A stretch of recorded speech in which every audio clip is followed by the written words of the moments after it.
They've come by air.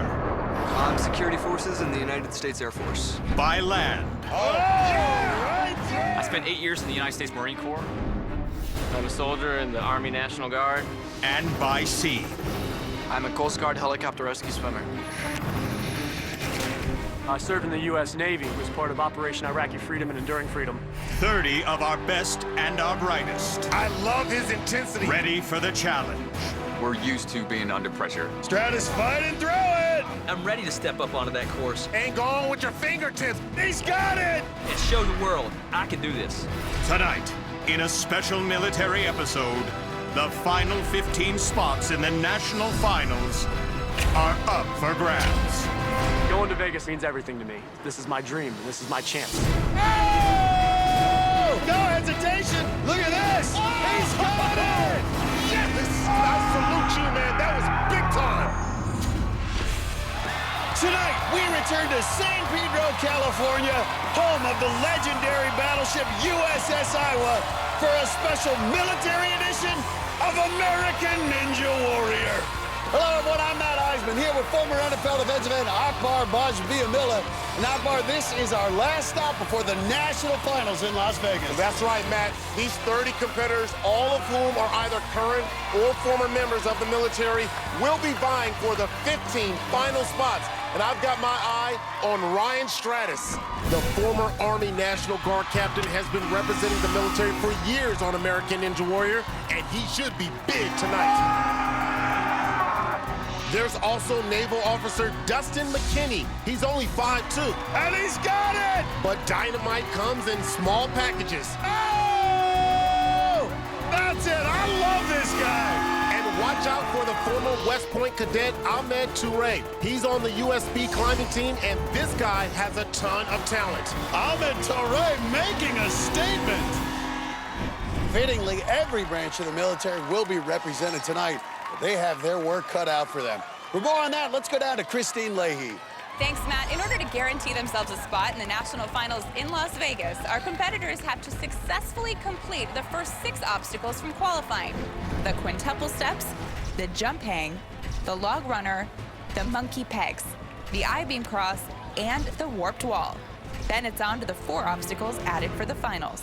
On the salmon ladder, athletes will use a mini tramp, grab the bar, and rely on upper body strength to hoist themselves up the rungs. From there, it's the swinging frames. Competitors will use grip strength and momentum to maneuver across 2 tilting metal frames. Next is a new obstacle, the globe grasper. These military athletes need to work their way across using a series of suspended balls, some fixed and some swinging to make it to safety. Finally, competitors will face the infamous invisible ladder. Athletes must pump their arms upward like they're climbing a ladder and ascend the 30-foot chute. Hit the buzzer and they've guaranteed themselves a spot in Las Vegas. Matt, back to you. Thanks, Kristine. And leading us off tonight is a former member of the U.S. Army, but Preston Griffall is also a member of the U.S. Olympic team. This 31-year-old from Salt Lake City represents his country on 2 fronts. For the past 16 years, I've been competing in the sport of luge. You essentially lay on your back inches off the ground, going down an ice chute at about 90 miles per hour. I was able to compete in 2 Winter Olympics, in Sochi, Russia, in these past Olympics, and then in Torino, Italy in 2006. I was also in the Army for 4 years. I competed in an Army sports program called the World Class Athlete Program. And Griffall makes it look easy. Last year, I also competed in American Ninja Warrior. I did fairly well. I finished the qualifying course. The first Olympian to stand atop the warped wall. And I went on to compete in the regional finals, where I fell on the salmon ladder. So I'm pretty confident when I get to the salmon ladder that I'll know exactly what to do and I'll know how to tackle it this year. Preston's got a good crowd to see him compete, including fellow Olympic luge teammate Emily Sweeney and his girlfriend Emily Armstrong. Griffall is a 3-time U.S. national champion in luge. Started competing in it when he was 11. Now he's going to give us our first look at the jump hang. You know, Matt, losers, they have to have strong core muscles, and Griffall is a good all-around athlete. Part of the Army World Class Athlete Program. Allows him to still train for the Olympics while serving in the military. You know, last year, of course, was his first year, and he said he didn't really know what to expect last season, but now he understands what to expect. He understands the build-up. He understands how to train. We've had so many Olympians come out here, gold medal winners, storied competitors, people like Jonathan Horton, but none has ever done well enough to get to Vegas. Griffall wants to be the first, but needs to get past this tricky third obstacle, the log runner. Past the logs, no problem. Now we'll face the monkey pegs. It's easy to be intoxicated by your own greatness in a different sport, but American Ninja Warrior is a different beast. Griffall hoping to be the first Olympian to make it all the way to Mount Midoriyama. Well, this obstacle is the first of many upper body tests. You have to work your way across the arch using those pegs. Man, this second half is where it gets difficult. You have to move those pegs from hole to hole, and it is very taxing. Does he have enough upper body strength there? Griffall fighting at 5'10", 155. Now, you think of sliders, people who compete in the luge, as being a fairly passive thing, but it takes tremendous body strength as you're hurtling down the ice at 80 miles an hour. Core strength, reaction time, excellent. Now that grip strength continued to be tested, but I love the smile on his face. That's hard, guys. I need some motivation. I need motivation. I need the motivation. The energy from this crowd is real, and you can feed off of that. You know, Griffall wants to get past the salmon ladder, which took him out last year, but first he's got to get past this next obstacle. It's the I-beam cross, which knocked out Preston and many others in qualifying. Boy, it's a brutal upper body test. Quick approach here up front. Now, remember, in qualifying, Preston got to the vertical section and just ran out of gas. We'll see if he tries anything different tonight. Well, this is the make or break point. Got to pull yourself up. I think he's going to do it. Whoa, no pause. Good job. You could see him keeping that lower body locked in place. The good ninjas learned they make the adjustments the second time around. Oh, look at that, just inching through. And he's through. Had a hard time there in qualifying and just conquered it here in the finals. Now look out, salmon ladder. Preston Griffall is coming for you.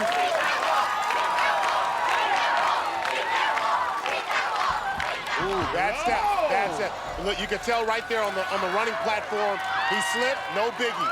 He is still smiling. I love the enjoyment Preston is having out here. And there it is. Right up it. Don't let a minor slip-up get you out of your game. But this is the obstacle that took him out last year, the salmon ladder. Now a chance for revenge. And this is the first of the very challenging final four obstacles. Has to jump that bar up to the 5th rung. Went out on the very first rung last year. But he's passed it, already showing improvement on the salmon ladder. Auto-correct here. And out on the salmon ladder, the smiling Preston Griffall is taken out by the same obstacle 2 years in a row.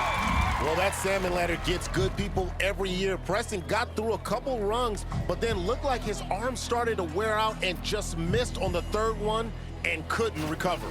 Let's go down to Kristine. That salmon ladder. I know. What is the problem with the salmon ladder for you? 2 years in a row. And honestly, that was the second time I've ever been on the salmon ladder in my life, so I guess I just need a little practice. Wait, so after you went out last year on the salmon ladder, you didn't practice on it at all? It's embarrassing. I know, I did a lot of visualization. Okay. Apparently that's not the same. Not the same. I guess I need to physically get on it. All right, well, thank you, guys. Here's what's coming up tonight.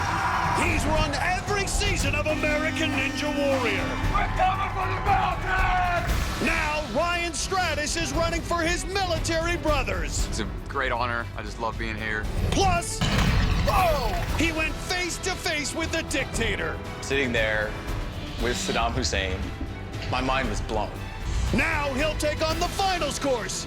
And his wife was a Marine. Now he's gonna run for her. You know, she wanted to serve her country. See this emotional story when American Ninja Warrior returns. Look at him locked in. Stratis right up the wall. Yes! Ryan Stratis hits the from military qualifying. Right now, he's down in the palm warm-up zone with our Kristine Leahy. Thanks, Matt. Brian, tell me what it's like to be back here amongst all of the active and the veteran military personnel. Oh, it's great to be here amongst fellow service members, and it's awesome experience to be able to share this with them. Well, you said that the qualifying course was the toughest that you've ever faced in all of your years of doing American Ninja Warrior. It only gets longer tonight. Is there anything specifically that concerns you? I just have to move fast when I'm on those obstacles because you pump out and lose your grip really quick if you're up there a long time. Best of luck to you today. I'm looking forward to your run. Thanks. Guys, back to you.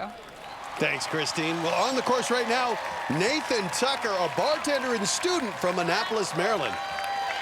7 years in the Navy, including a deployment aboard the aircraft carrier USS Nimitz, working with helicopters and FA-18s. Well, interesting enough, he's a late bloomer athletically. He did gymnastics in high school and could never do an iron cross. Now, at 32, he can. Well, Tucker says he can also do 40 pull-ups, which is ridiculous. Tucker took a unique approach to get here. He crowdsourced on the internet to raise money for his trip to California. Well, this is what took him out in qualifying, but had some time to focus on this obstacle. Take your time. His girlfriend, Madeline, is there on the sidelines cheering him on. In qualifying, made it to the midway point, but couldn't get past the vertical section.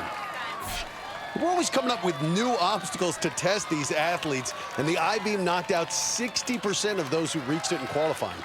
This is the transition part where he got stuck, but now look, going straight forward. Well, he got past the transition, but he is not home free. Keeping those feet in there. Engage your feet now. Use your heels on the ledge. Boy, he's using the ledge to get his edge. And look at how narrow it gets. That is a 1-inch ledge. Bite your fingernails. Look how tight that is. Oh, falls down, but he's through. Great landing. Great landing. But now that he's conquered the I-beam, it'll be his first chance trying to scale the warped wall.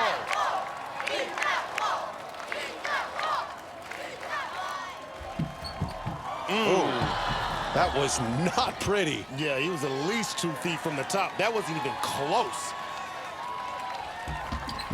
Oh, not much better on the second attempt. Well, hold on, man. It looks like he's never even been on a warped wall before.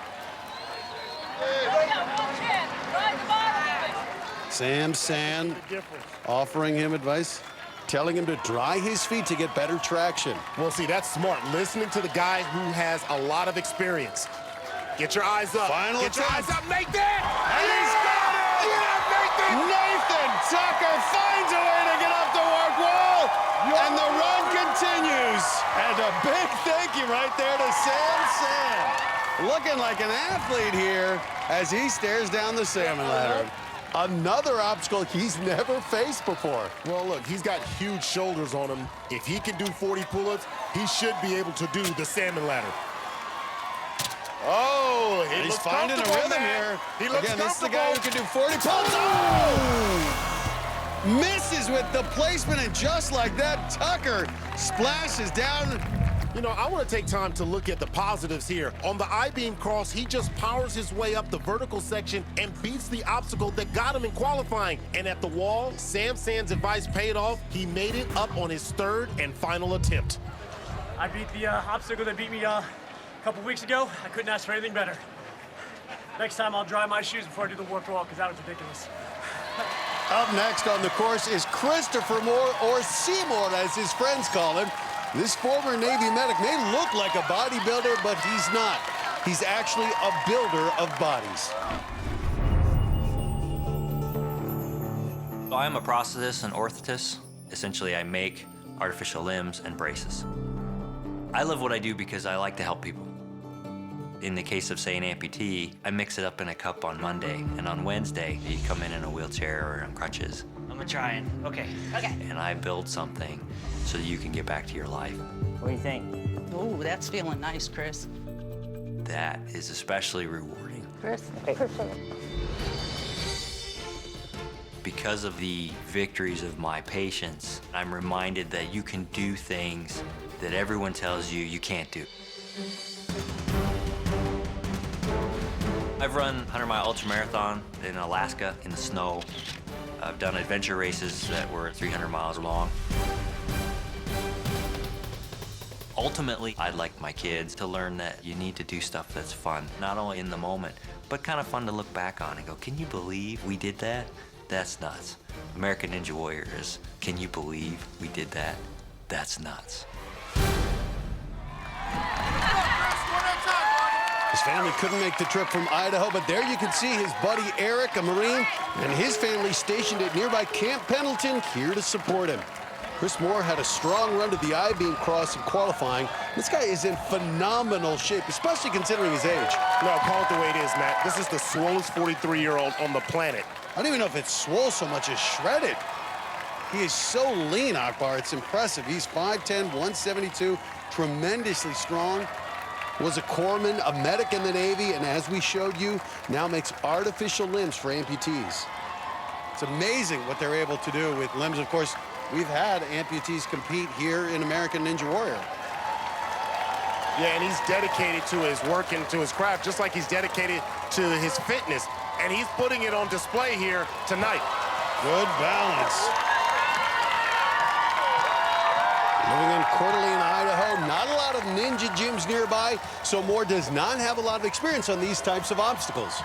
Matt, he's moving a lot faster here on the monkey peg than he did in qualifying. Pace overall is absolutely faster. Yeah, he looks like the Terminator right now.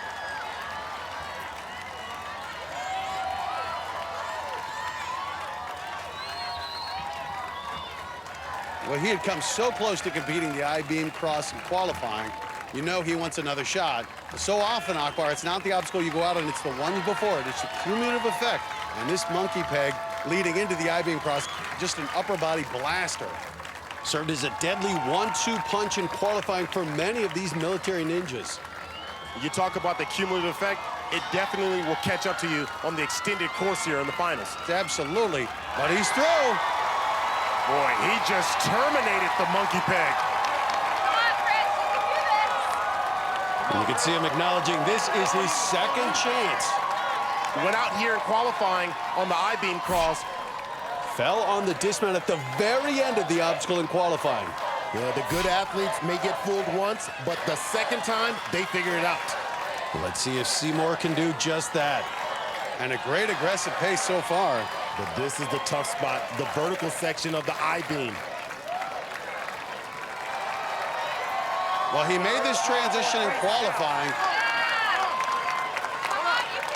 He did, man. His first time here, he turned his body around at that transition, but that proved to be his downfall because he couldn't make a clean dismount, and his momentum carried him into the water. Well, you can see this time he's not turning around. See if that change in technique pays off. Look at this. He's done it. Well, we're going to see more of him once he gets up this warp wall. And look at that. This man is focused, Akbar. Well, Matt, I didn't have anatomy in school, but I did watch Rocky IV, and I remember Ivan Drago, and that's what he looks like. And right up it. There we go. I know, you still have more to go. Didn't get to hit the buzzer in qualifying, but he's got 4 more obstacles if he wants to hit one tonight. Now things get significantly more challenging on the back half of this course. Here we go. Well, we talked about the cumulative effect from the monkey peg to the I-beam cross. This salmon ladder requires you to throw up that body weight. He's throwing up 172 pounds pretty easily. He's got a lot of backwards and forwards momentum. Having a little trouble calming that body, Akbar. This is his own little rhythm, a little quirky, but it works for Seymour. And he's up. Has to touch that frame. Now keep in mind, this guy's 43 years old. He's got to touch that frame to complete. Come on, just touch it. And he's done it. Okay. This will be our first look at the swinging frames. We had these in Dallas last year, and this is all upper body. Yeah, it is, and these frames will pivot when he gets past halfway. Needs to get a good swing going to reach that second frame. This is all mental here. Ooh, he doesn't have a game plan for that, Matt. He looked at it and shook his head. Now there's a 4-foot gap between frames he has to cross there. He looks like he's trying to build up some momentum. Yeah, when you shake your head and you think it's impossible, you're going down. But a great improvement for qualifying. Christopher Moore, and gets all the way to the swinging frames. Well, you got to get some momentum going to swing up to that second frame. Chris Moore was maybe 2 feet short of reaching it, and that was it. That was fun, and I beat that. That thing got me last time. There was no way it was getting me this time. So I'll take it. Coming up, he's one of the smallest ever to make it up the wall. 5'2" Dustin McKinney. But when Dustin McKinney runs, it's always a big deal. And I love this guy. Plus, he went casual for qualifying. He looks like he's going to dinner. What's Ahmed Touré gonna do for the finals? His run's up next on American Ninja Warrior. Welcome back to our military special in San Pedro, California.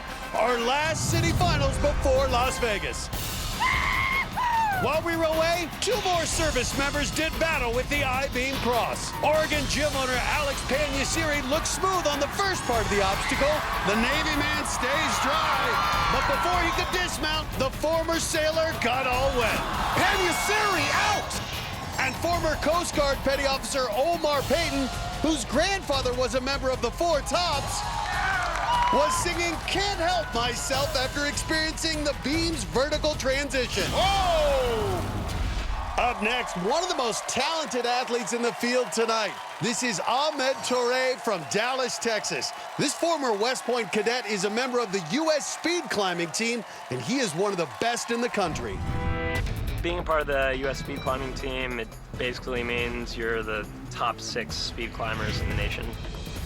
You're able to represent the United States in other countries at other World Cups. With speed climbing, you get 2 attempts to climb as fast as you can. It's kind of like a sprint race. You know, you make one mistake, it's over. But I don't know, it's my style. It's more about going all out, going gung-ho, and not worrying about the consequences. If anything, I guess it's helped me with the pressure, because I definitely felt more pressure then than I do now.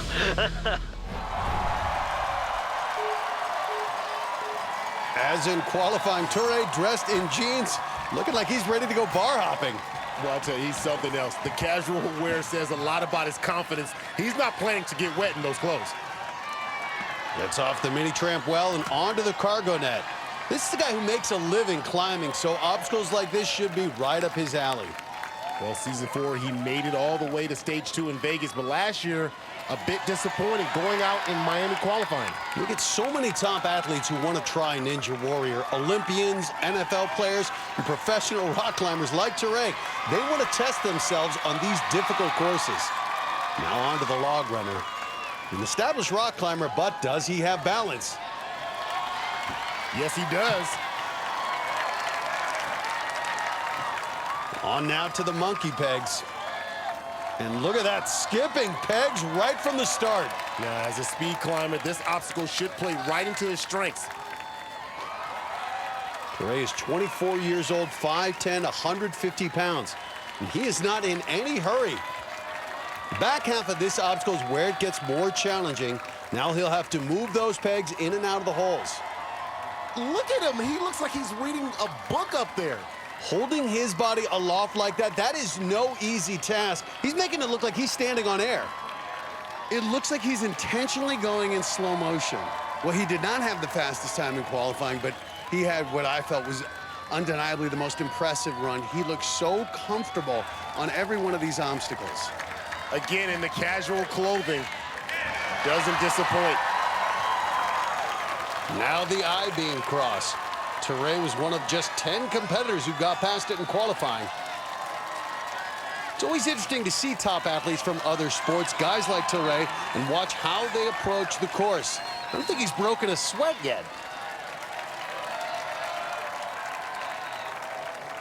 Man, it seems like Ahmed Touré doesn't have a care in the world. I want to see if he can keep this same pace throughout the entire course. He never looks like he's struggling.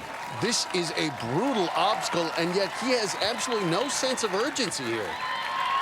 Again, I don't know if this is intentional. I know he's doing this on caution, purpose, but it's like he's showing off here, and I'm just so impressed with the strength and control. It's like nothing bothers him.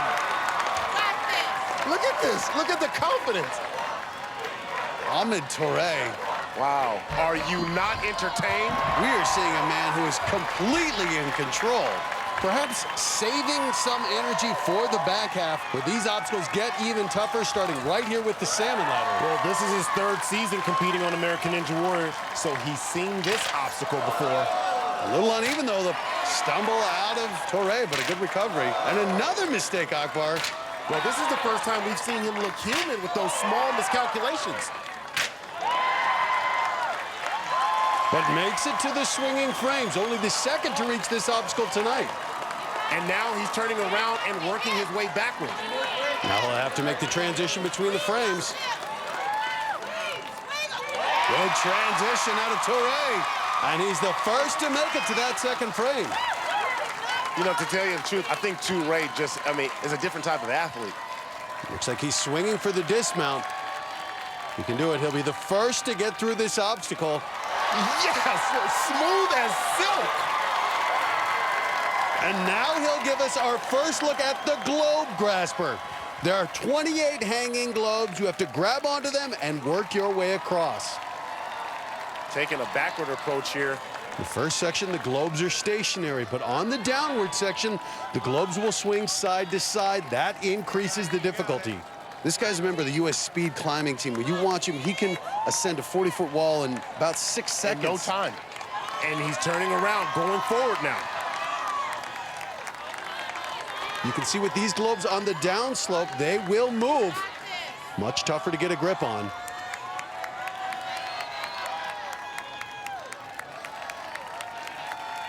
A man that walks onto this court. And just like that, the globe grasper takes out its first victim. Well, look, early on, his hands are staying on top of the globes. Check out the one he missed. His hands are on the sides. You can't get a good grip there. That's a sign of fatigue. Ahmed Touré looking happy despite the fall. Coming up, they both serve their country, but there's a reason only one can run the finals course. My wife is the toughest woman I've ever met. See this military couple's story when American Ninja Warrior returns. Welcome back to our special military edition in San Pedro, California. While we were away, 3 more servicemen clashed with the course. After 2 failed attempts at the warp wall, Mississippi's Benjamin Barrett finally reached the top. Yes! Yes! But seconds later, the former Army combat medic became a casualty of the salmon ladder. Oh! And Steve Martin, an iron worker, had no problem on the I-beam cross. But the 44-year-old Navy veteran ran out of steam at the swinging frames. And former amphibious recon Marine Jeremy Guarino had good intel on the salmon ladder. Get it, babe, get it! But the swinging frames proved to be his downfall. Up next from Bedford, Massachusetts, this is Vincent Clapper. Oh! And as you can see, this guy is very acrobatic. He's actually part of the Boston Celtics dunk team. But Vincent's also a former Marine, and so was his wife. And she's the reason he's running tonight. My wife is definitely a very motivational woman in my life. Bitch, you got this, you got this. Focus, don't rush. She's the toughest woman I've ever met, I think. She fractured both of her legs during basic training in the Marines. And she had to get surgery, and what ended up happening is it got worse. Her legs are pretty much numb from the knee down. Her legs will start to swell up, and it'll start to give her a lot of pain. It's the reason why she got pushed out of the Marines. What really makes me emotional is that she wanted to stay in the Marines, like, the whole time. You know, she wanted to serve her country.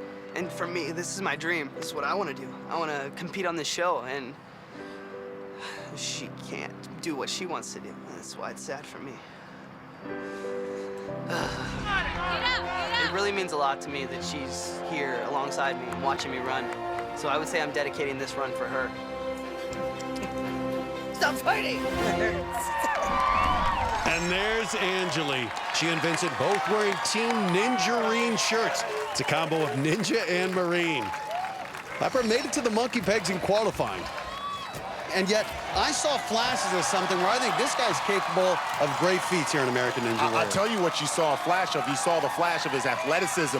This guy is a ridiculously athletic guy, an acrobatic dunker. He uses a trampoline during basketball games to jump and do tricks while dunking a basketball. When he's not part of the Boston Celtics dunk team, he's busy at his own gym working as a fitness trainer and parkour coach. So this is a guy with all the skills, but also the motivation of his wife to do well on this course. His job at basketball games is to get the crowd fired up. That's what he's doing right now. Get fired up! And he's clearly feeding off the crowd here. One thing he has an advantage over a lot of other competitors that he's used to competing in front of a large crowd. He knows how to play up to the crowd.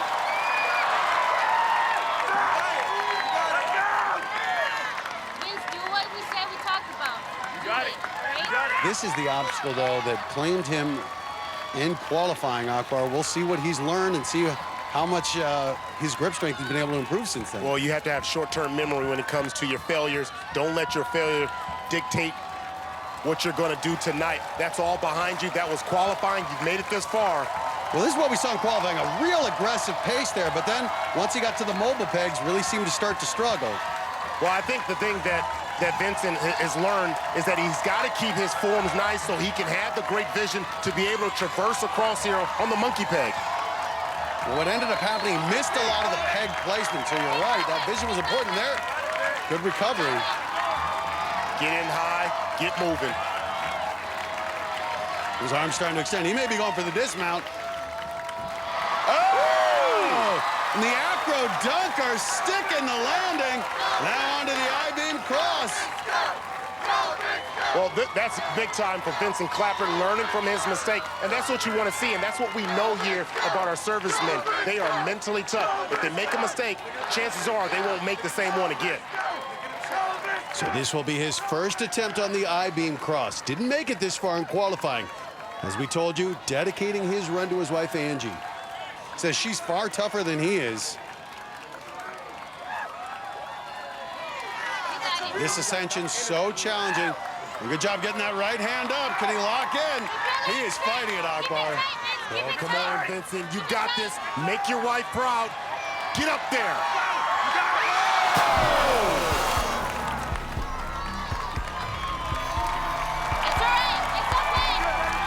But the crowd loving what they're seeing. Well, look at how close he came to reaching up and grabbing that upper ledge another inch or two, and he might have had it.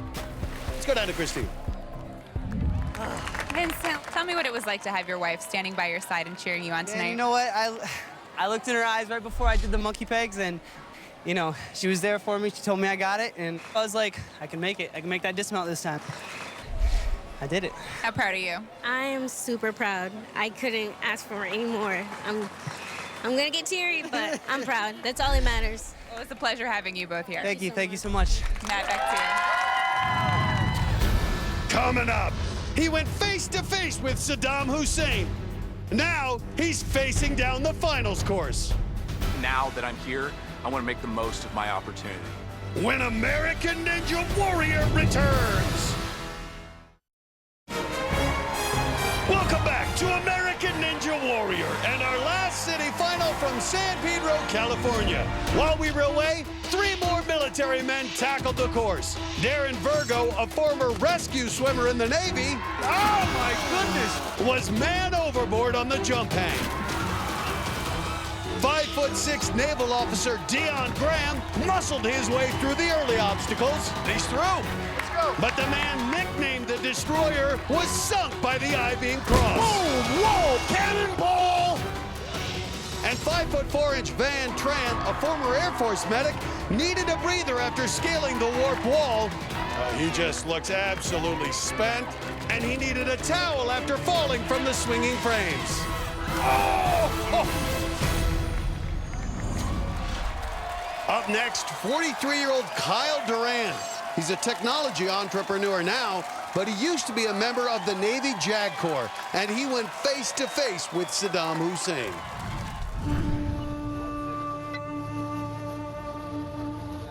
Part of my job in Iraq was to make sure that anybody that the U.S. or coalition force had in detention was being treated humanely and fairly and appropriately. And one of those detainees happened to be Saddam Hussein. It was surreal to be sitting at a table across from an infamous guy like Saddam Hussein. It blew my mind.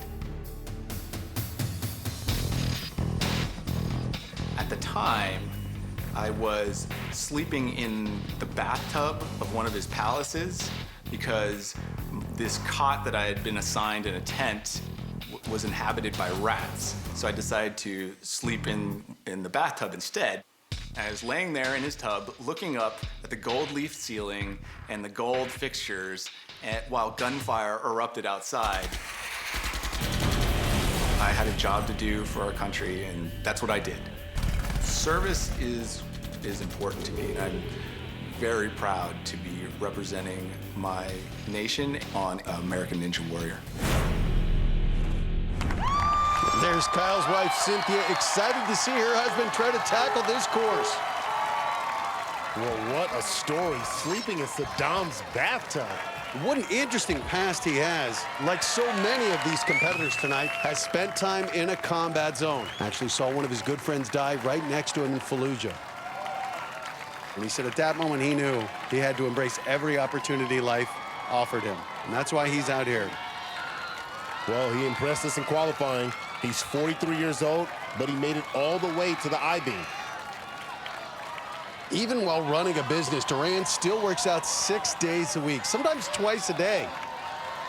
He's also run 29 marathons and 10 ultra marathons.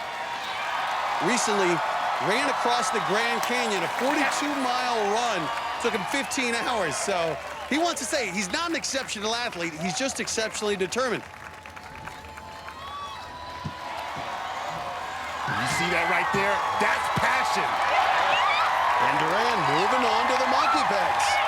And most people think you gotta be very athletic to come here and compete. No, you don't. You just have to have the will to win. Life's battles don't always go to the strongest or fastest man, but the man who wins is the man who thinks he can. Well, we have seen so many phenomenal athletes right here. And this is what I like, Akbar. He's going straight arm here, taking advantage where the pegs are locked in place, trying to conserve some of that bicep energy for the back half. Yeah, you want to speed through the first 9 pegs, and the last 2, that's where you want to really use your strength there. Duran is 5'7", 170 pounds. That's a lot of mass to move across the pegs. Well, we saw him in qualifying. He fought and fought on that I-beam cross. So if we know one thing about him, this man is determined, refuses to quit, and that's what made him, as an ordinary guy, as he says, that's what's made him exceptional. Well, I can tell you one thing, he's had enough of these pegs. He's setting up his exit strategy right now. Oh, good dismount. Good dismount. Now to the I-beam cross, you can see that smile. That is the joy he has, the passion that he brings to everything. But this is the obstacle that knocked him out in qualifying. He couldn't quite pull himself up to the upper beam. He fought for more than a minute, but eventually his grip gave out. Many of the competitors have learned from their mistakes on the I-beam cross and made it through. Duran wants to join them. And he's at that critical section again. See if he can do it differently this time. Gets a hand up. Oh! Looks so close. Kyle Duran knocked out at the exact same spot. Well, you can see he got his right hand onto the second ledge, but his feet slipped, and he just didn't have the grip strength to hold all that weight with just one hand. I had it, and I lost it. Oh. All right, next year. Coming up, he's a ninja legend and a military vet, and you never want to miss a run from Ryan Stratus. But up next, he battles bad guys every day. Now this former Marine and current U.S. Marshal is ready to tackle the course. Making it to Vegas would be a dream come true. When American Ninja Warrior returns. Welcome back to San Pedro, California. This special military edition is our last stop before we move on to Vegas for the national finals. Up next, a 35-year-old from Corpus Christi, Texas, Jeremy Prather. He served his country as a Marine and now as a Deputy U.S. Marshal. But for Prather, family comes first. That's our guy right there. U.S. Marshals, come to the front door. Being a Deputy U.S. Marshal is challenging in a lot of different ways, and I think the biggest way I and my family find it challenging is with the hours. We're called out all hours of the night. We're called out on weekends. If there's someone who needs to be arrested, it's our job. Hands, hands. But my real job starts when I come home at the end of the day. My wife and my kids are always number one to me, over career, over anything else. And they know that. Straight up. Yes. When I come in the door, even if I got stuff in my hands, I'm gonna drop it. I want them to come up and give me a hug, first thing. That's when we'll hit up the backyard and get a little workout. I built the salmon ladder and rope climb area for me, and I built them monkey bars. That's what I'm talking about. My time with my children is limited, absolutely, so it's very special. When I run the course, I'm gonna have them at the forefront of my mind, and I wanna be able to just dedicate this to them.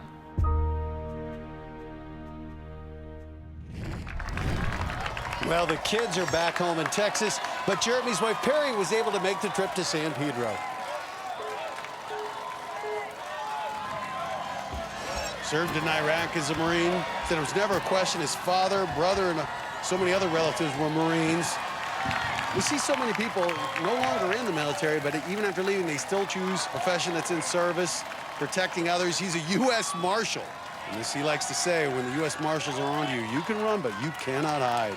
Does fugitive investigation. Of course, you think of the fugitive, Tommy Lee Jones. Prather's been with the Marshal Service 7 years since leaving the Marines.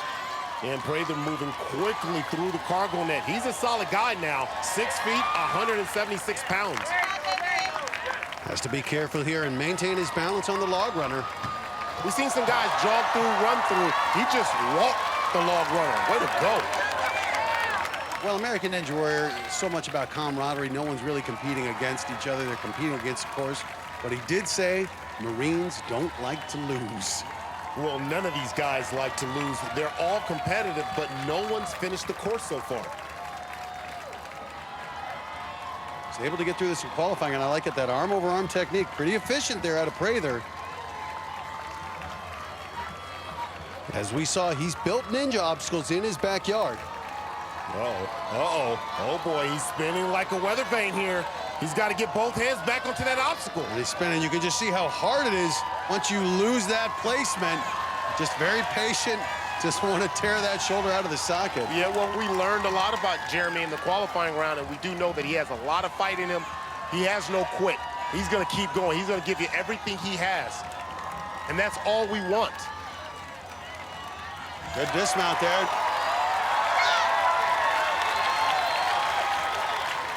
Now on to the obstacle that bested him. Well, take a look at Prather in qualifying. Like a lot of others, he got to that vertical section, but couldn't pull himself up. Now we'll see if he's made the adjustments to get it this time. And look at this. Keep going. Yeah. The I-beam just got served by the Marshal. And look at the narrowing of the I-beam. I love it. I love this approach here. You know, don't fool around on the I-beam cross. Just move right through. And Prather has done it. Jeremy Prather beats the obstacle that took him out in qualifying. He owned that I-beam cross. Oh, here's your chance. You didn't get the opportunity to do this in the qualifying. One hand and the other.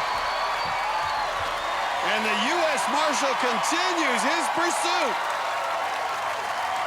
Now on to the final 4 obstacles. It's looking like you'll need to get to the swinging frames to guarantee a spot in the top 15. Well, listen, if you're a bad guy, you don't want U.S. Marshal Jeremy Prather chasing you down. Prather's practiced the salmon ladder in his backyard, and he's looking impressive. And a great aggressive pace on the salmon ladder. Just needs to touch the first frame, and he's got a good shot at making it to Vegas. Not many have made it this far. He's fighting it, trying to get a good swing to that second frame. Yes! Prather's got it! And look at this! Continuing with that rapid pace, and Prather a few feet away. And he's got it! Matt, I told you, sometimes all it takes is all you have, and he gave everything he had there on the swinging frames. Well, you can hear the reaction of the U.S. Marshal taking off his shirt, but sorry, ladies, that shirt is going to his wife.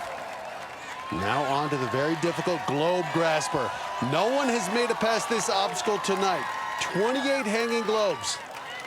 Even more diabolical, some of them are stationary, some of them actually mobile.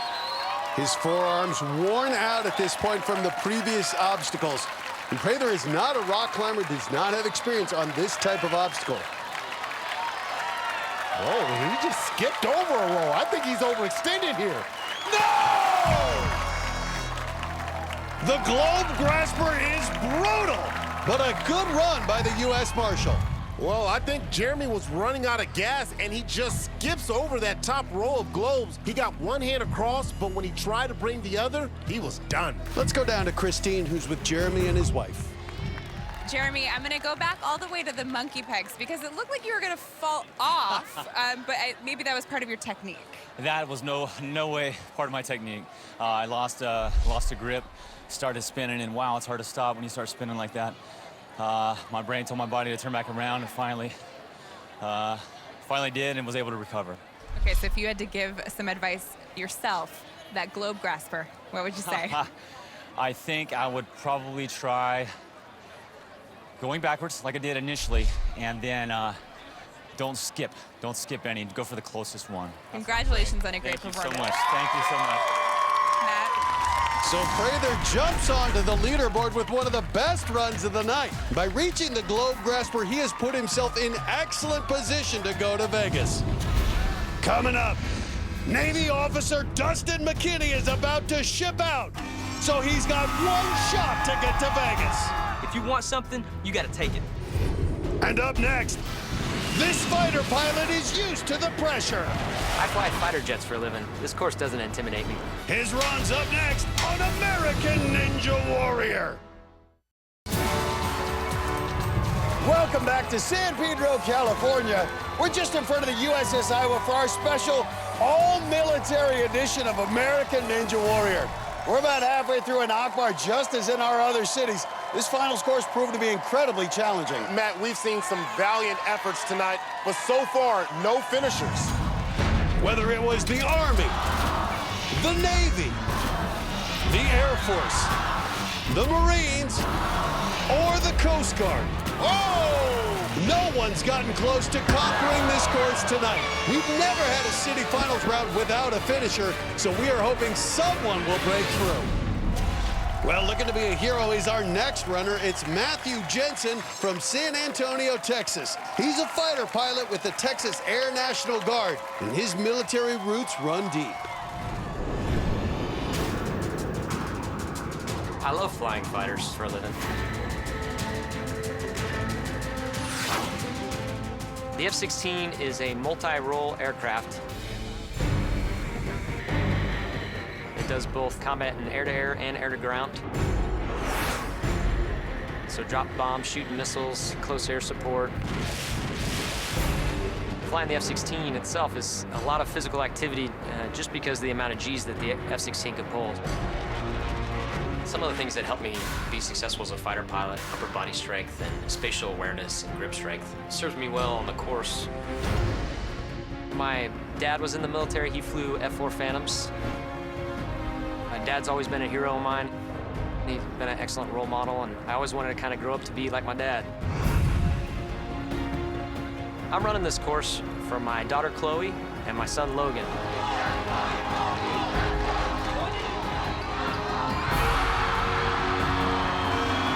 It's kind of my goal in life to always be a hero to my kids, like my dad. And there are his two kids, Logan and Chloe. here along with Matthew's wife, Amy. His twin brother, Geoff, also here. Come on, you got this. He competed but couldn't make it out of qualifying. Well, flying is in the Jensen blood. As we said, Matthew with the F-16s, his twin brother flies the F-15s, and his sister flies the tanker jets that refuel in midair. He was flying off the mini-tramp there. And remember, this is a 39-year-old rookie. Both the brothers graduated from the Air Force Academy, competed in gymnastics there, and he had a real strong run in qualifying, Akbar. Oh, look at that, using the hook into the cargo. Conserving some energy for the upper body obstacles you'll see later. Now the log runner.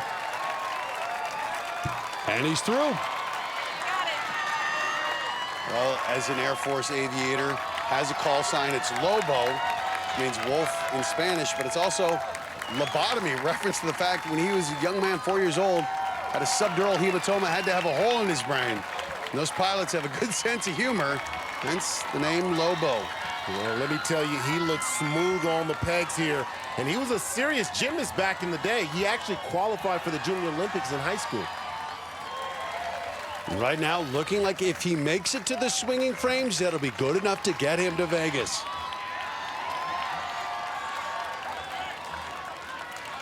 And he's going for the dismount. And he sticks it. See on the sidelines, his wife, during Operation Iraqi Freedom, he flew combat sorties in the Middle East, all while she was at home, still pregnant with their first child. Said it was one of the most stressful times of his life. Jensen was one of the few who got past the I-beam in qualifying. Oh, you can hear the crowd screaming Lobo. Oh, keep your feet engaged here. Great job on that transition. But he's not home free. The ledge goes down to just 1 inch wide at the end. Boy, working. Matthew Jensen working the I-beam cross like a and boss. Looks so comfortable on it.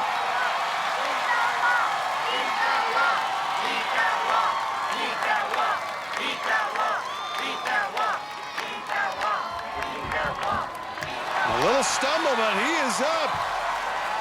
Lobo now flying on the back part of this course. The rookie, first time he's encountered a salmon ladder. I find that the mental approach is really the key here, especially when you're a rookie. Good mount, going with the cross grip. Good use of that body. You can see him kipping it. And he touches the first frame. That should be good enough to get him to Vegas. Now that he's touched it, he's got one mission in mind, and that's to complete this finals round. Jensen, 5'8", 155 pounds, and he is a 39-year-old rookie. This is a tremendous performance. Here's the hard part, though, this transition. Whoa, there it is. Great job out of Jensen. You know, 5'8", that's pretty good to make that transition. Now just a dismount away from being able to tackle the globe grasper. And he's done it. An impressive run by the fighter pilot, Matthew Jensen. Perhaps he'll be the hero who finishes this course tonight. And with the crowd chanting Lobo, he'll take on the globe grasper. Oh, it's just going to go one side here. Jensen finding his way up. Ooh, that one moves here. Looks like he's using a completely different technique, and it's working. Impressive resolve out of the F-16 pilot. Jensen is 39 years old, and the younger guys like Terrain couldn't do what he's doing. Moving to the final section. Will Matthew Jensen be the first to conquer the globe grasper? And he is so close. Oh, man, this incline's so hard. A few feet away. Oh, he's got it! How improbable is this? The pilot was not on anyone's radar, but he's gone farther than anyone tonight. This crowd wants to see a finisher. But Jensen still has to get past the invisible ladder, the brutal final obstacle. Veteran ninjas have struggled on this all season long. Dustin McKinney and the other ninjas, everyone at the rail watching. Oh, it's 30 feet up, all upper body. Try to be the first finisher tonight. The gymnast used to these rings. Look at this, he is fighting. And he's actually trying to get a little bounce going. Using that full body, the arms. really makes it hard to keep your arms bent. The arms seem to be empty. He's too far down to try to make it up that way. He's got to curl up. Still fighting. The resolve in this man, truly impressive. Fight your way up. The jet he flies known as the Fighting Falcon. And he will not give up, wants it so badly for his kids. Oh my God, this is like sheer will. Come on, Jensen. Do your thing. Unbelievable, still fighting. Jensen. No! And the hands just give out. But a remarkable run out of the rookie, Matthew Jensen. Comes up just a few feet short of being our first finisher tonight. First, look at his technique on the globe grasper. He used both hands on the ball. No one's tried that, but it worked. And then, at the invisible ladder, he fought hard, but with his arms burning, he just couldn't finish. The family so proud, showing their love to their hero. Well, that heroic effort moves Jensen to the top of the leaderboard, but still no finishers tonight. And look who's here to show support. It's the star of the Venice Finals, Jessie Graff. We'll talk to her when American Ninja Warrior returns. And here we go.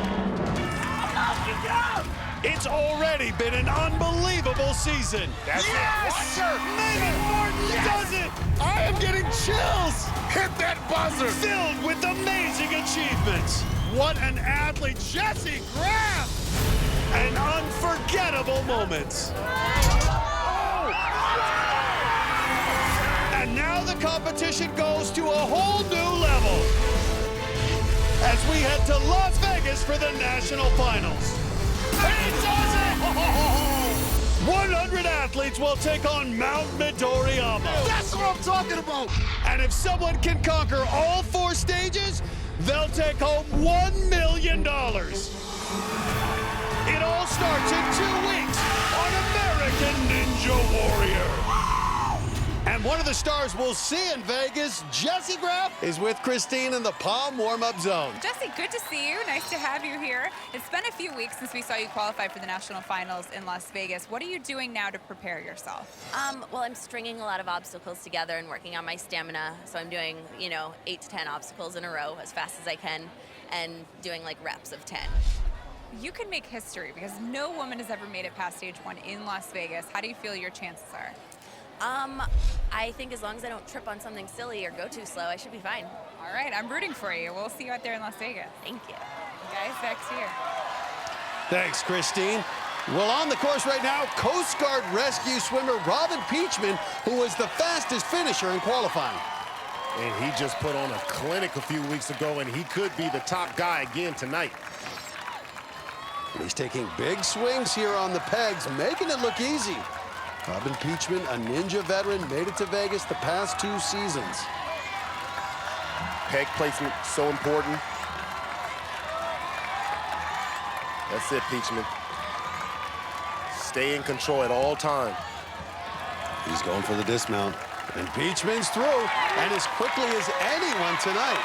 He's got his mom, Monica, and his wife, Ashley, cheering him on. Now the I-beam.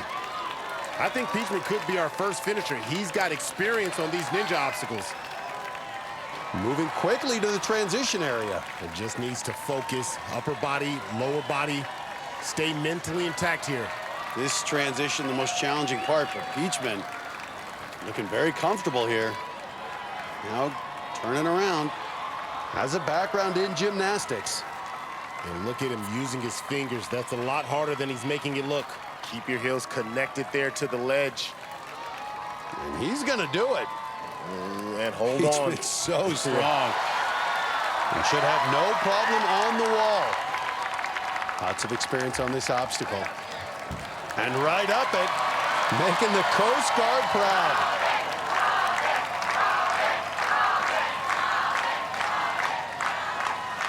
You can do this, Robin.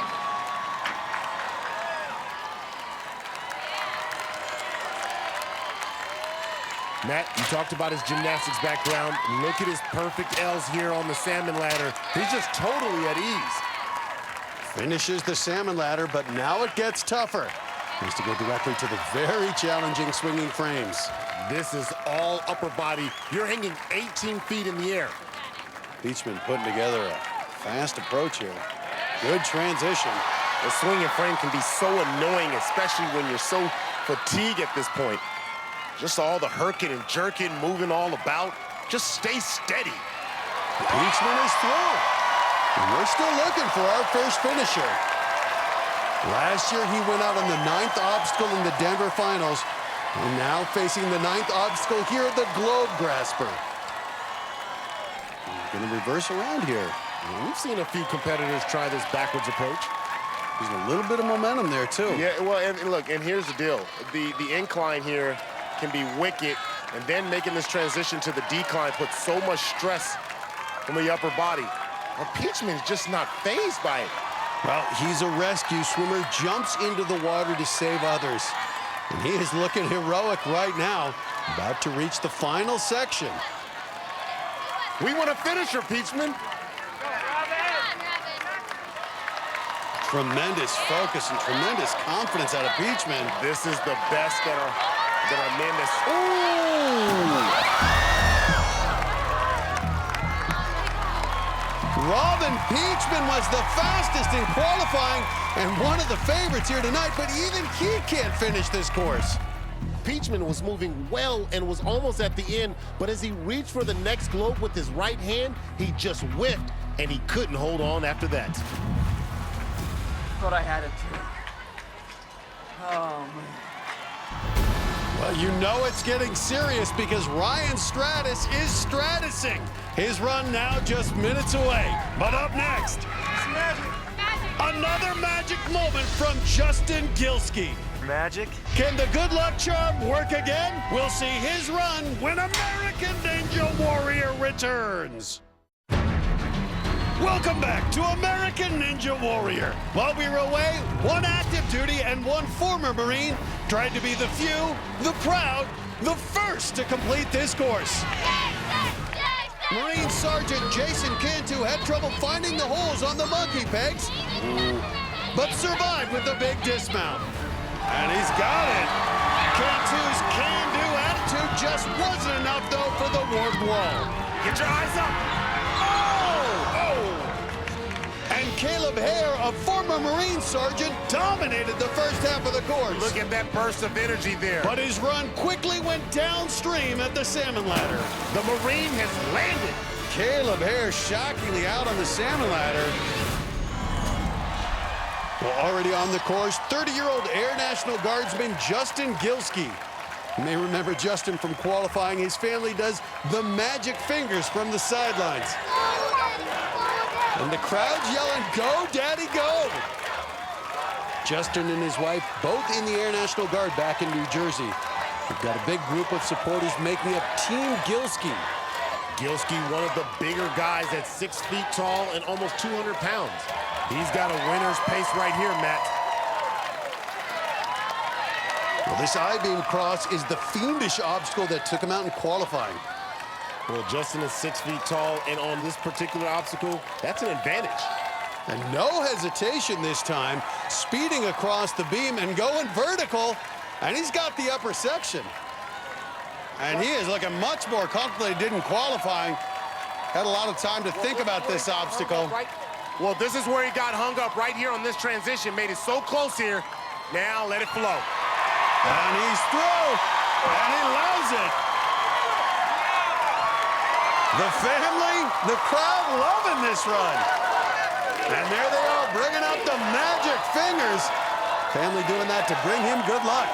Let's see if the magic will help him get up the warped wall. A little misstep, but he's through and onto the back part of the course. I got you. I got the magical fingers. You got a little pixie dust right behind you. Gilski taking it where he can get it now onto the back part of the course, Akbar. But still no finisher tonight. Here it is. Big boost. Good mount. Gotta calm that body now. Keep that momentum from going forwards and back. And look at this. Gilski looking pretty comfortable here on the salmon ladder. Well, I'm telling you, he's on a different planet here. A little uneven, but just has to reach Make out. the correction, didn't need to, but here it is. Reach out, use your long arms, reach through. And that guarantees him a spot in Vegas. Oh, the magic fingers are working. And now the rookie has to make the difficult transition to the second frame. Good reach. Woo, hold on. And that 6-foot frame served him well there. And look at this. Great use of your wingspan there, Justin. Going for the dismount. Hello! He's done it! He's arrived! He's arrived at the globe grasper! Only the fifth to make it this far. This crowd is hungry. They want a finisher. And now taking the shirt off before the globe grasper. He'll need some magic here on the globe grasper. Only one athlete has gotten past it tonight. And he's gonna go backwards as well. We've seen a lot of athletes try this tonight. He's 192 pounds. It's more weight than most of our athletes here tonight, and this guy, not a rock climber. Oh, and he's fighting for every inch right now. He's looking gassed. Oh! The magic finally runs out for Gilski, but a great run, and he's moving on to Vegas. Well, the globes are fixed in the beginning. They're locked in place and are easier to get a grip on. But in that second section, they move side to side, and as he tries to grab a globe, he misses, and that was it. And right now, he's standing by with Kristine Leahy. You get the award for cutest fan club of the night. I mean, Thank you. What does it mean to you to have these two cheering you, your wife next to you the entire time? It is everything. I couldn't have gone as far as I would have without them cheering me on the whole way. I had to dig really deep. I'm so exhausted right now, and it just means everything that they sacrificed so much so I could come out here and live my dream. My family is fantastic. They're the greatest thing in the world to me. All right, so tell me what happened on the globe grasper. I didn't train hard enough. I need to train harder. That's all it is. I fatigued out. Next time, I'll be in shape for it. Okay, so I have some news for you. You're gonna have to start that training a little early because you have guaranteed yourself a spot in the national finals in Las Vegas. Yes! Woo! Congratulations! We're gonna see more magic from these guys. Matt, back to you. Vegas. Yes, thank you. And that run puts Gilski third on the leaderboard. Remember, only the top 15 at the end of the night will move on to the national finals. Well, we're on the brink of history. This could be the first city finals without a finisher. Naval Officer Dustin McKinney will try to be the first. His run's just ahead on American Ninja Warrior. Welcome back to our all-military special in San Pedro, California. Our last stop before the national finals in Las Vegas. Well, we still don't have a finisher tonight, but our last couple of runners are going to go all out to change that. First up, Dustin McKinney. The naval officer from Georgia is the smallest competitor tonight, but he has maybe the biggest heart, and he knows what it's like to work his way up the ranks. My leadership style is unique. I went from enlisted to officer, so I know what the enlisted guys go through on a day-to-day basis. My first official job was the head PO. I was the petty officer in charge of the bathroom. I was in charge of keeping it clean.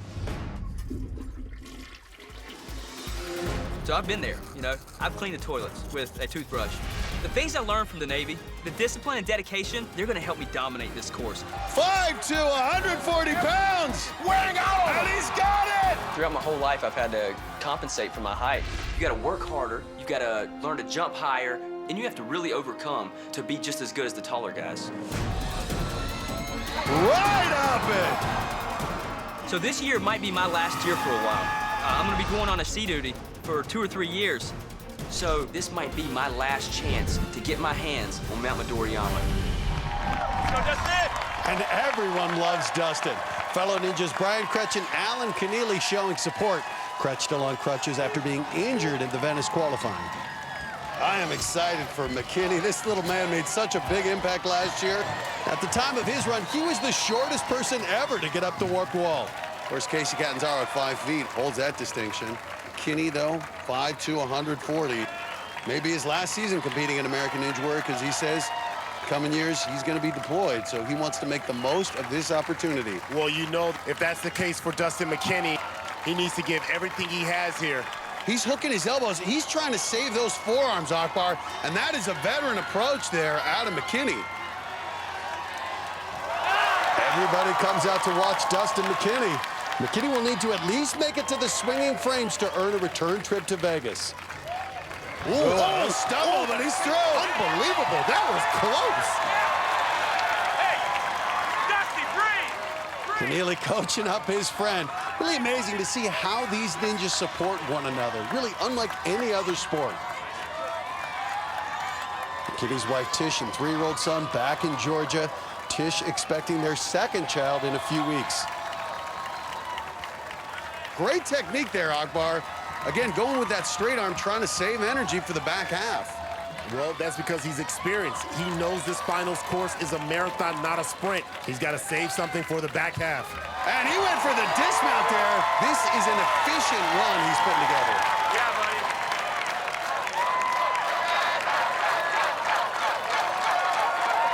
He's one of only 10 athletes to make it past the I-beam crossing qualifying. And look at that rapid approach. 5'2", 140, very efficient. Good strength to weight ratio. Look at that. And he is comfortable here. Uh-oh. All right. Here it is. Get that transition up.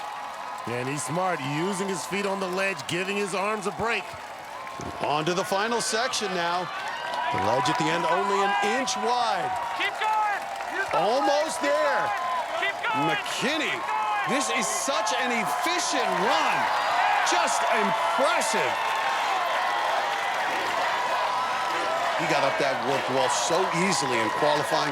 Looked like he could have hooked it with his armpits.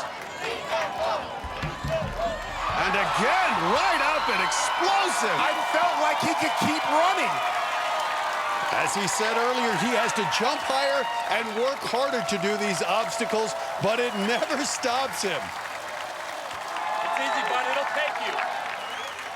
Pop it and lock it. Great leap. And right up, a great use of that body. And by touching the first frame, he's assured his spot in the top 15. He's going back to Vegas. This move right here to the second frame, this is going to be tough for a guy his size. That's a 4-foot. Oh, yeah! And he just jumped for it. Use that momentum to make up for the lack of wingspan, and now use that body momentum to get onto the platform. You got it. Yeah. All the way. Swing your body. Dustin McKinney, only a handful of runners have made it this far, and the crowd is totally behind him. Hey, baby. I got this ball. I got it. I got it. I got it. Trust me. This is the one you want. Now the 9th obstacle, the Globe Grasper. Only one athlete has made it past it tonight. And I think his size may be an advantage on this. He's only got to carry his 140 pounds across these globes, and that's a lot less weight than some of the others. Well, you can see this is that height. Oh, the decline! And a great pace out of McKinney. Only 5'2". It's a long reach for the young man. Stay focused. Focus on every grip. Look at the movement. Oh, man. He's so close. He's done it! And Dustin McKinney has made it to the final obstacle. This run's giving me flashbacks to Casey Catanzaro last year. Take your time, dude. Take your time. This one's tough. Matthew Jensen, the only competitor to reach this point, and he could not get up to 30 feet to the buzzer. Can the smallest man in the field break through and be the first to finish this course? Wow, and what an aggressive pace. Again, once he starts, he goes full throttle, full speed ahead. Dustin McKinney, you little firecracker, go! Look at him fighting 5 feet away. This is unbelievable. And McKinney, he's gonna do it. We finally have a finisher.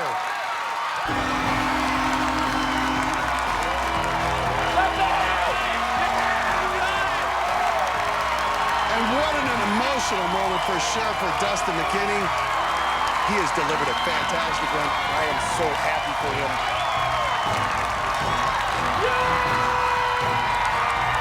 And look at that.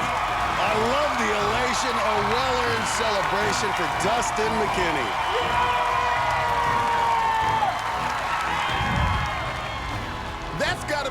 a Pop Wonderful crazy healthy run of the night. Dustin McKinney, just 5'2", the smallest competitor of the night, came up big and showed this course can be beaten. Let's go down to Kristine. Where in the world did you find the strength left in your arms to get up that invisible ladder? I still don't even know. It was a gift from God. I'll tell you what, because on every obstacle, I felt like I was just being pumped out completely, and I just dug deep. I dug as deep as I could on everything. We're going to see you in Las Vegas in the national finals. Thank you so much. Thank you. Guys, back to you. Thanks, Kristine. So finally, there's a finisher at the top of the leaderboard, Dustin McKinney. Remember, the top 15 here in San Pedro will move on to the national finals in Las Vegas starting in 2 weeks.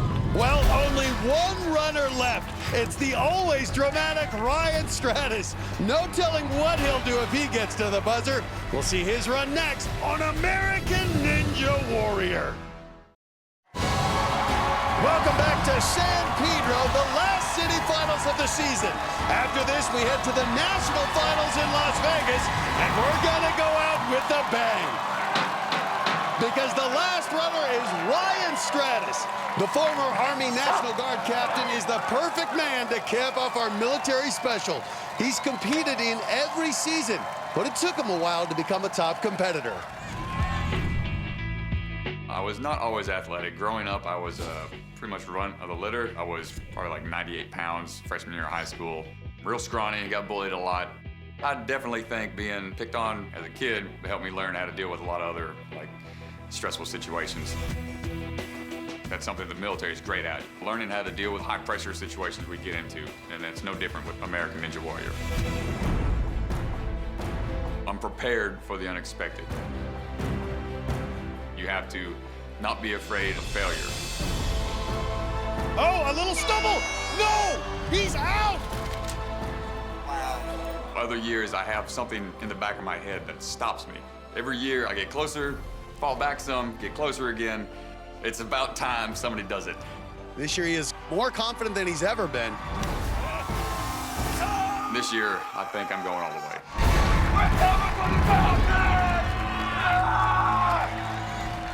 Well, everyone wants to watch Stratis run, including his buddy Dustin McKinney, who just became the first finisher of the night.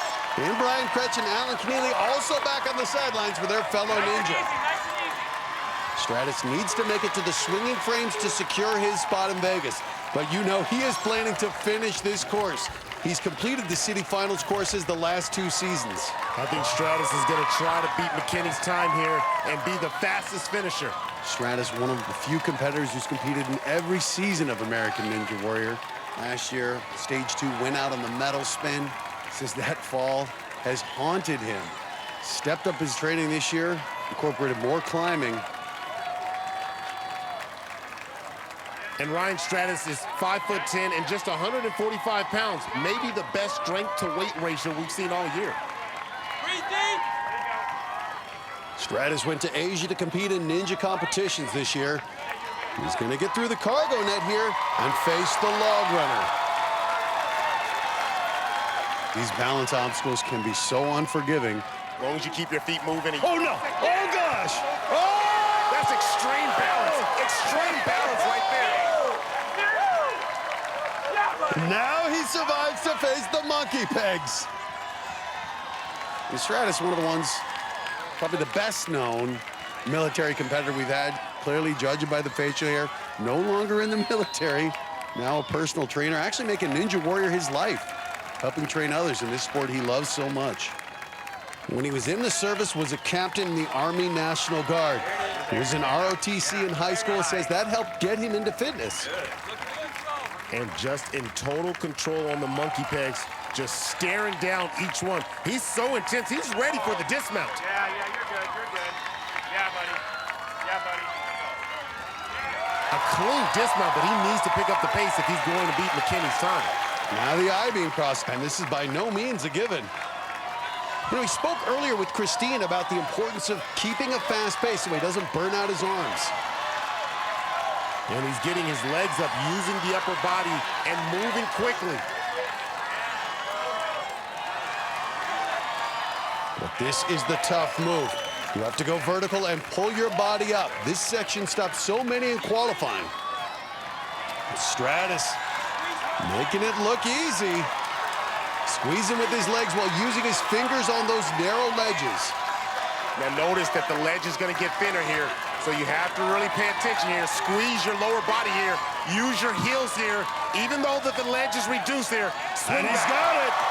Has to get up the warp wall, and now the pace is going up. Now he's flying. There it is. And he's Stratus done it. turned it on.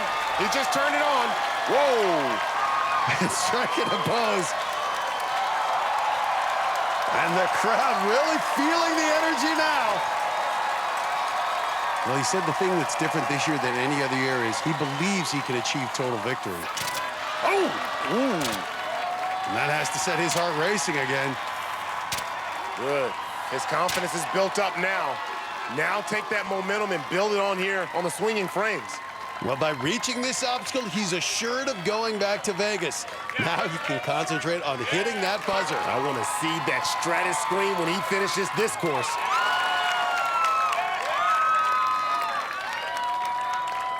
These city finals courses have been so difficult this season.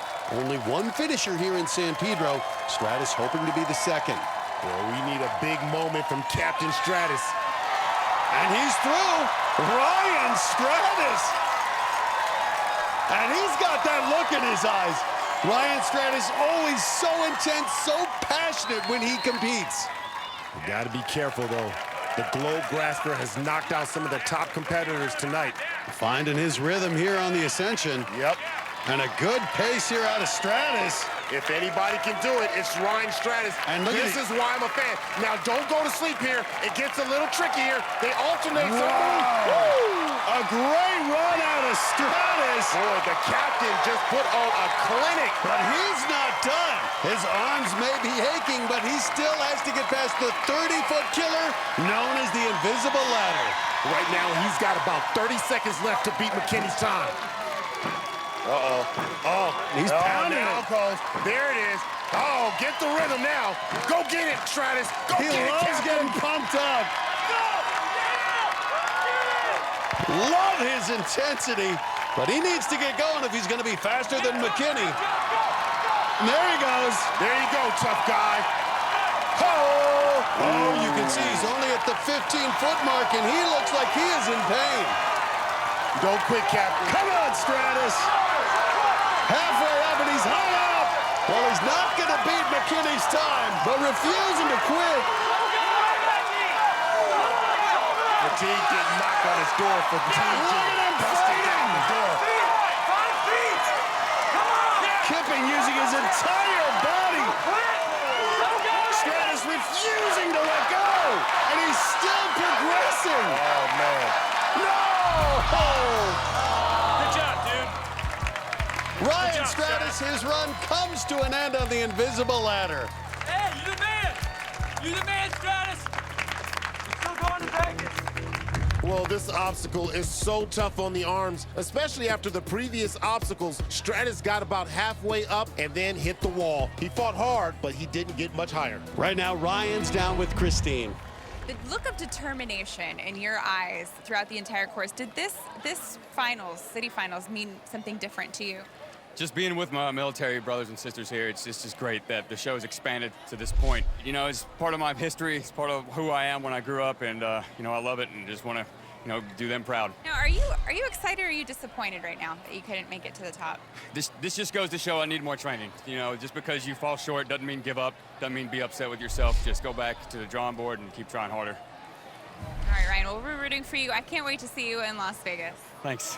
Guys, back to you.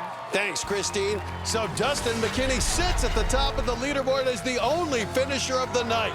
Matthew Jensen and Ryan Stratus, the only others to make it to that last obstacle. Other non-finishers moving on to Las Vegas are U.S. Marshal Jeremy Prather, as well as Preston Griffall, the first Olympian to qualify for the national finals. Next time, we take the intensity to a whole new level as we head to Las Vegas for the national finals. It's going to be bigger than ever. 100 athletes will try to do what's never been done before.